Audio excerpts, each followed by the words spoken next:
I welcome the government's decision to hold Black History Month in government time. It's something that I've called for many times. And I want to just congratulate Brent Council, actually, before I forget, for their excellent Black History Month event yesterday. I want to also thank the Shadow Minister for her words and her speech. They're always really quite moving. The only thing is, when you look behind you and you see none of your colleagues, it makes us think, well, you're the only one that thinks like that in your party. But we're glad you do, and we chair the APPG Women in Parliament together, and we do that very well. So I'm pleased that we have at least one good voice in the party. October is an exhausting month for a lot of us. Not just because it's Diwali and yesterday was New Year, Hindu New Year, and we celebrate the Bandi Child Divas as well. I was very proud yesterday to wear my sari in the chamber, and I wrapped it myself. And having done 50 odd squats trying to get into PMQs, I wasn't called, but my sari stayed intact. So I was very proud of myself. But October's also Breast Cancer Awareness Month. I've kind of avoided a lot of that this year. It's very triggering. But with Black History Month, you can't avoid, obviously, talking about Black History Month. But I saw something really powerful on Jules TV, an affirmation that goes, I love myself, I love my skin, I love my hair, my melanin. And I thought that was just so amazing, and it's for kids, but I actually think adults can take a lot from that too. And since, excuse me, since last year's Black History Month, we formed the Parliamentary Black Caucus. But amongst all the positivity, Madam Deputy Speaker, I am tired. When you see 110,000 people march in London, led by far-right racists, it is absolutely exhausting. And that too is triggering, not just for me, but for my parents' generation and for everybody who's ever suffered racism. And it is true that not everybody on the march was racist, but there definitely was a hell of a lot of racists on that march. And I kind of wonder, when people kind of say, I want to get my country back from whom? And, and when you're being led by a South African sort of calling the shots, you think, even the racism that's increased and escalated since that march isn't even new. It's really quite old. It is from an apartheid era. And from slavery. And I read you just a few of the racist messages that have been sent to me. You're not English, and you don't belong in the country, deport yourself. Chad King 97, there is no hour, you African monkey. Rojam Wedge, pipe down monkey.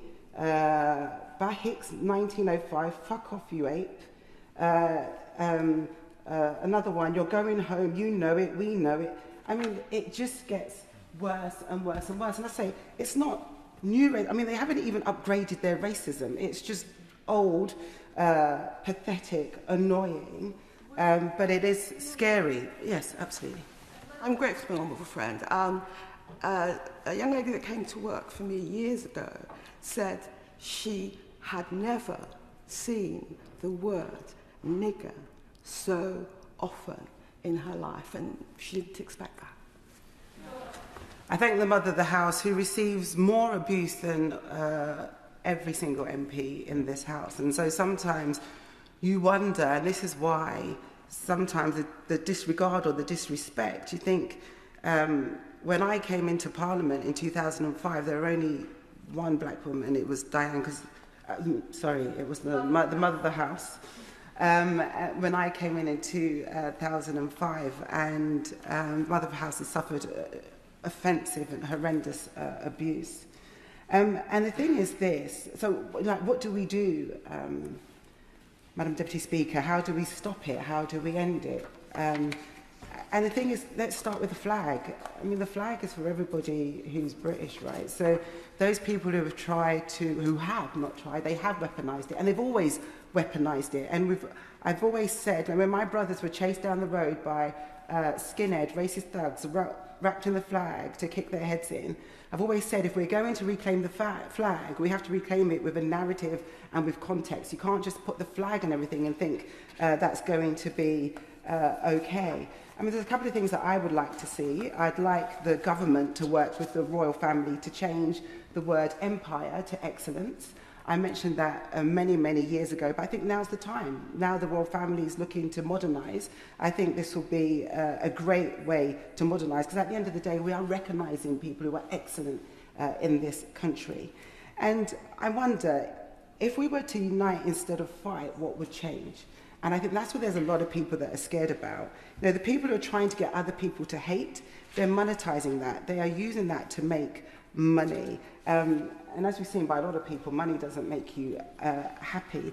But the truth is, if you get your joy and energy from hating other people or from racism, there is something sort of misaligned in how your brain works, because racism and hate makes most of us tired. It's absolutely exhausting. But I would say to the racists, they haven't broken the mother of the house, and they're not going to break me. From time to time, I might get tired, but I will continue to stand firm in power. And alongside me will be my allies. There will be black, white, brown, and everyone in between, because there are more of us than there are of them.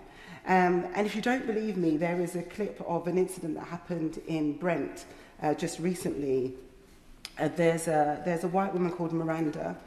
She runs the Teeny podcast, and she witnessed a young black man being pulled out of his car, his head banged on the floor by a police officer. The blood was dripping from his head, and she recalled the whole thing. And she was extremely vocal in her allyship and advocacy to ensuring that no other harm is done to this young black man. And the police said to her to move away, and she said, "I'm not moving away. I'm staying right here." And then in the end, the young black guy said, "No, I want her with me." And he said that not because she was a white woman, it's because she was protecting him. And so, as I say, there are more of us than there are of them. And in Wembley Arena next year, we are going to have the Stand Up to Racism, Hope Not Hate, and other organisations are going to hold a Love Music Hate Racism concert. It's going to be one of the biggest in the country, and it's going to be a powerful event. I'm trying to get Adele to come back. If anybody knows her, let me know.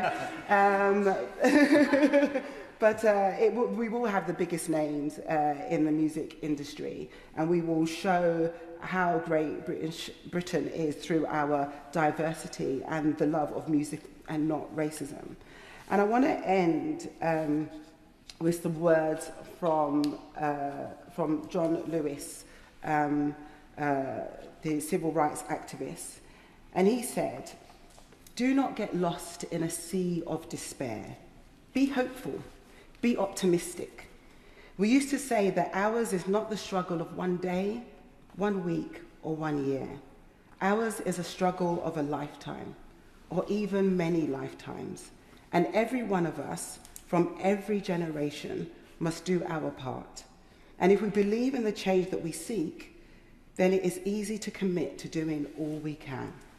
Never ever be afraid to make some noise and get in good trouble, necessary trouble, because the responsibility is ours alone to build a better society and a more peaceful world.